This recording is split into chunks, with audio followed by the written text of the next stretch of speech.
Today, we're stepping off the concrete path, really getting into a world where home and nature aren't just, side by side. They're properly connected. Exactly. We've looked at some amazing source material, really visually rich stuff about tropical patio design, and it feels like it's less about the engineering and much more about, well, the feeling, the connection, creating a sort of personal haven. That's it. And our mission here, digging into these sources, is to really unpack how some designs, they don't just add outdoor space, they actually transform it. Into real sanctuaries. Yes. Blurring those lines, blending, indoor comfort with all that natural beauty outside, but it feels so intentional, so experiential. Right. It's about creating an experience, not just a patio. Precisely. Okay, so let's start with that core idea the sources hit right away. The patio as sanctuary. They use some pretty evocative language, don't they? They really do, not just patios. It's like an extension of your soul, almost, where the inside and outside boundary just melt away. Yeah, vanishes. And that word sanctuary is so key. These spaces, they're rooted in natural materials, there's an elegance, but they're also buzzing with texture, color, and crucially, daylight. And the intentionality comes through so strongly. Absolutely, it jumped right out. This isn't accidental beauty. Every little thing, every choice, it's there for a reason, telling a story.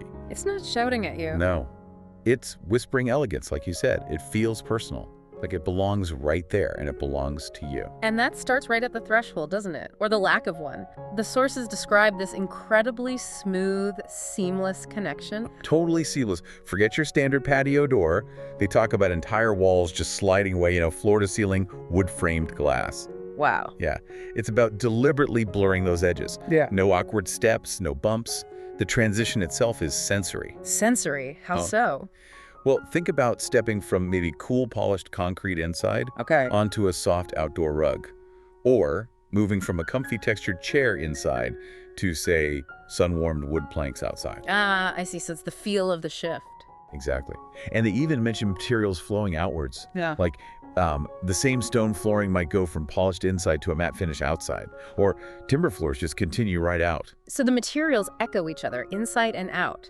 That's really deliberate. It sounds like the actual foundation, the materials, the structure, they're doing a lot of the work here. They're providing that essential grounding, definitely. You've got these core, strong materials, concrete, steel, glass, but the sources keep stressing how they're softened. Usually with lots of wood, often very tactile wood. And the flooring options sound really varied. Oh, incredibly diverse. And chosen for effect. You might get wide, weathered wooden planks that feel really warm and sun-bleached. Nice. Or maybe something modern, like black terrazzo with white speckles. Or natural micro-sandiment in sandy tones, which gives this really seamless, soft feel underfoot, almost like beach sand. That sounds lovely. Yeah, or stone tiles, maybe matte, maybe polished, giving that solid, earthy feeling. The focus is always on that tactile quality, how it feels to be there, starting from the ground up. It's not just the floor, though. The walls sound like they're treated almost like canvases. Exactly right. Walls with personality, with texture. You might see rammed earth, really earthy and warm, or maybe whitewashed plaster, or sand-textured lime finishes that catch the light beautifully. Slatted wood facades doing double-duty filtering light and creating rhythm. So they're not just barriers. Not at all. Yeah. Even slate or smooth concrete often gets softened, maybe with ivy climbing up a trellis. The beauty is often in those little imperfections or textures. They're features, not flaws. And the hardscaping, the paths, the steps, that's reimagined too. Completely. It's treated sculpturally. Paved areas might have finishes like bush-hammered stone or brushed limestone. Again, inviting you to touch them. Right? Low retaining walls that hold planters. They become informal seating. Garden steps are designed as features, linking levels elegantly. You see raised platforms, or maybe floating decks over gravel or stone beds. It's all about blurring those edges, avoiding harsh lines, using layers of plants and finishes to soften everything up. It's organic integration, even with the hard stuff. Okay, so the hard elements give the structure the bones, but the greenery sounds like it's what really makes these spaces breathe. The sources almost call it another material. That's exactly the language they use. Yeah. Greenery isn't just sprinkled in, it's fundamental. It's often dense, surrounding, enclosing the space, but carefully designed so it doesn't feel overwhelming. Right. It's described as actually carving out areas, defining where you walk, adding softness against the architecture. It's the living part of the design. And vertical gardens seem huge for this, especially in the tropics. They're everywhere in the sources. Yeah. And they do so much more than just look good. They cool things down, cut glare off walls, even help with acoustics. Really? Acoustics? Yeah, absorbing sound.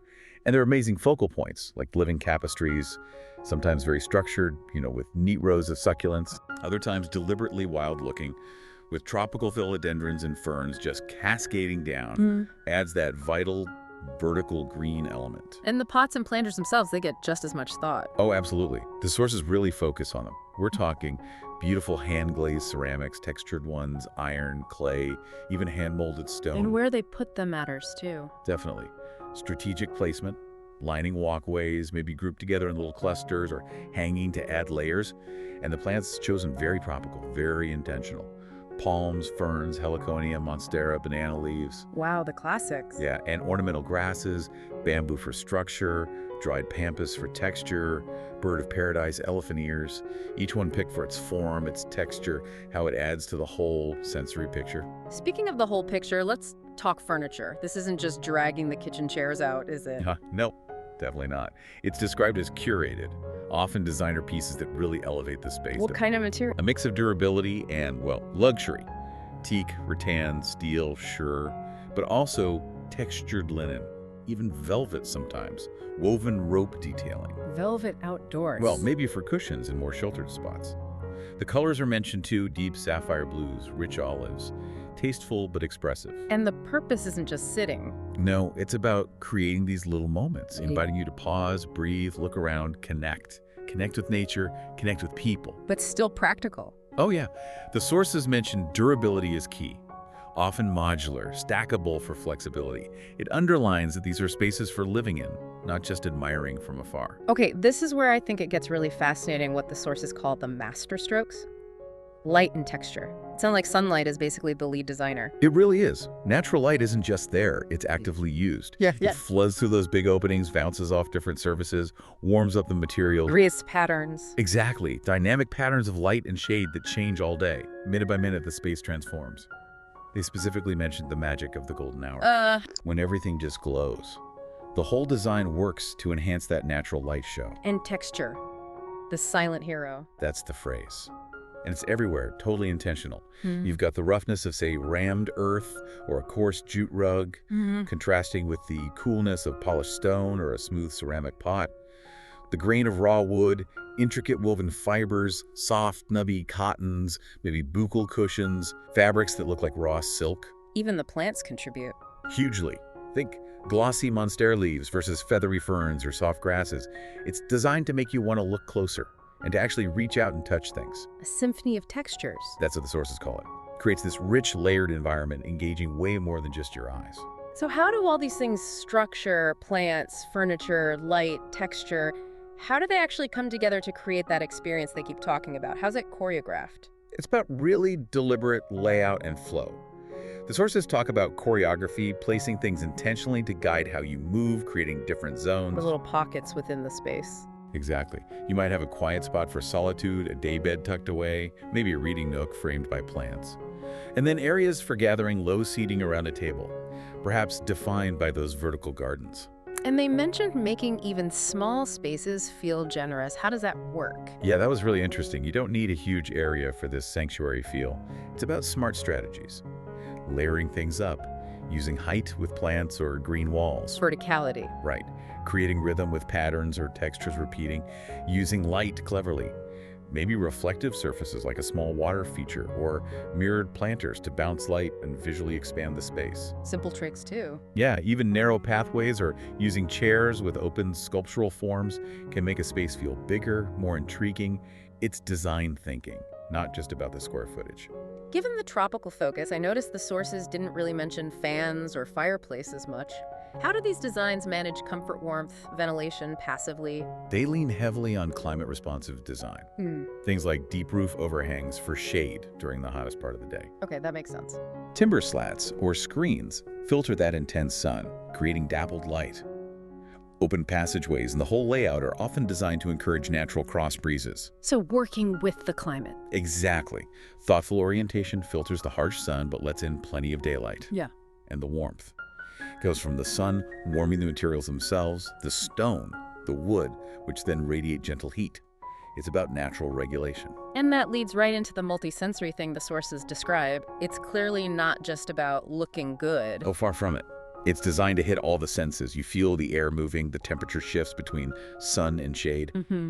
You smell things, the scent of warm timber, damp earth after rain, maybe night-blooming jasmine or ginger lily in the evening. You hear things, leaves rustling, water trickling, maybe the crunch of gravel, and you touch everything, the grain of wood, cool ceramic, soft fabrics. These are called quiet luxuries. Subtle, but they make the space feel so alive, so immersive. And that must change completely when the sun goes down. Totally transforms. The sources describe the patio becoming a different creature at night. Lighting is key, but it's subtle, integrated, not floodlights. More like sculpting with light. Exactly. Maybe recessed LEDs under a bench, uplights hitting the texture of a wall or a striking plant, lanterns with soft diffused bulbs. It creates layers, ambiance, highlights certain features. And the other senses. Heightened. Plant scents often get stronger at night. The feel of things is amplified. Cool stone, the grain of wood, smooth ceramic. Water features become really central to the soundscape then. Providing that gentle background noise. Yeah, a calming rhythm. Breaks the silence, blends with the crickets or whatever night sounds there are. And layers like sheer curtains. They suddenly feel more intimate, enclosing the space a bit in the dark. It really feels like the sources hammer home that this isn't just decoration, it's built through real intention, authenticity, avoiding that sterile, perfect look. Absolutely. The message is designed through attention and, importantly, restraint. Not just throwing stuff at it. Every choice, big or small, seems rooted in connection to the earth, to the building, to yourself. And the decor pieces aren't just random objects. No, they're like punctuation marks, expressions of personality, maybe a hand-thrown pot, cool sculptural lantern, even just a book left on a table, artifacts of a life being lived there. So it's okay if it's not perfect. More than okay, it's celebrated. Authenticity is key. Embracing personality, even imperfection. The sources mention finding beauty in moss in a crack, or patina on metal, or wear on wood. Right, signs of life. Exactly. It's beauty rooted in the real, in how the space interacts with nature over time. And the design needs to roll with the punches too, accommodate the seasons, even in the tropics. For sure. You still get wet and dry seasons, plants grow, things flower. The landscape shifts subtly, so the materials are chosen to last. The design accommodates these rhythms, weather-resistant furniture, cushions you can bring in, maybe irrigation is integrated. The layout might even be used slightly differently depending on the time of year or day. It's design that lives with its environment. Ultimately, it sounds like what makes these places sanctuaries, what the sources keep circling back to, is this sort of intangible feeling. Yes, that's the payoff for all the careful choices. It's the mood of the space, how the light moves, maybe feeling you can just instinctively lower your voice because it's calm. Guests staying longer. Not just random chance. No, it's the direct result of all that intentionality. The sources really present the patio as more than just part of a house. It's a philosophy, almost a necessity. We crave that connection. Air, sky, natural materials. These spaces give us that, a place to feel maybe a bit more human, more alive. So bringing all those threads together, the materials, the layout, the colors, the textures, how light is used, it all serves that final experience, doesn't it? It culminates in a space that's designed for rhythm, for ritual, for return. A space that just welcomes you morning, noon, or night. We've really gone deep today, exploring this source material on how tropical patios become these true sanctuaries. We've touched on the grounding materials, that amazing play of light and texture. Yeah, the seamless connection to indoors. And that whole multi-sensory experience that's so much more than just how it looks. And just reinforcing that idea of the patio evolving, becoming a sanctuary. It really is a reflection of living intentionally, isn't it? Yeah. Where every detail helps you connect better with nature and maybe with yourself. It's about creating a place that genuinely nourishes you. And thinking about how these spaces achieve that depth, that feeling, through such careful design, it makes you realize, like the sources kept saying, it's not really limited by size or location. It's about the principles. So we want to leave you with a thought to maybe mull over. How can you look at your own outdoor space? Could be a balcony, could be a tiny yard, maybe even just a windowsill or a corner inside with some plants. How could you apply some of these ideas? Engaging the senses, layering textures, fostering connection. How could you start cultivating your own little sanctuary right where you are?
If you found this video helpful or inspiring, don't forget to like, share, and subscribe to Interior Blockchain Studio for more expert design ideas, trends, and creative inspiration. Your support helps us bring you even more amazing content, so make sure to turn on notifications and stay updated with our latest uploads. Thanks for watching, and we'll see you in the next one.